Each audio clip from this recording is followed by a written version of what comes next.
The scent of cinnamon still lingered in the air, as if the house didn't know what had happened.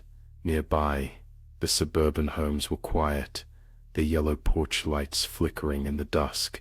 Caroline wiped her hands on a tea towel, feeling the silent weight of the evening pressing in on all sides. The police had come and gone, their boots leaving smears by the doormat.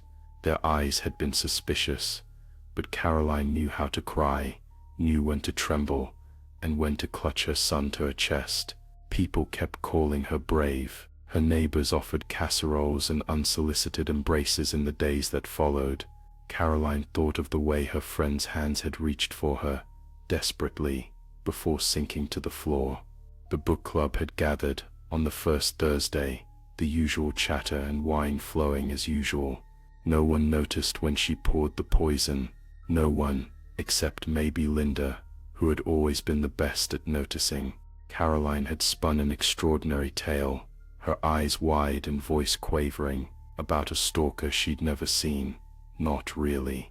She described the gifts, flowers with trembling petals, notes in clipped, foreign lettering. She lied about the missing cat, the fleeting glimpse of someone dark through the window.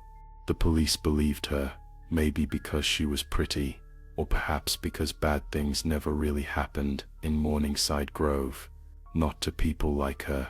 Now at night, when everything fades into that black, viscous silence, Caroline walks the empty halls of her home. Sometimes she thinks she hears their laughter, the clink of glasses, the high sound of gossip. Sometimes she pauses at the back door and swears she sees a shadow at the garden gate, a shape pressed just beyond the spill of the porch light, as if someone hasn't gone away after all.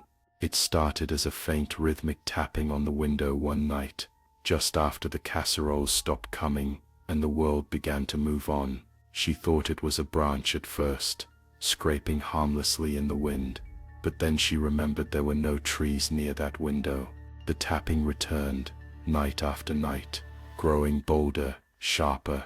Sometimes she'd peek through the glass, but see nothing but darkness layered over her own pale reflection. And late, so late no one sane could be awake, Caroline began to find notes tucked beneath her door, slivers of paper, etched with words in a spidery scroll. "I know what you did," one read. Another, "Book club will meet again soon." She questioned her sanity. She pressed the telephone to her ear, ready to dial the police, but the words curdled on her tongue as she realized any desperate confession would sound like madness now. Some nights, she dreams she is at the table, hands sticky with red wine, her friends staring at her with wounded, bewildered eyes. When she wakes, there are faint outlines in the dust, places at the table she could have sworn she'd cleaned 100 times. Caroline locks every door and window. She stares out at the night, convinced the house is shrinking around her, the shadows thickening with every lie she continues to tell.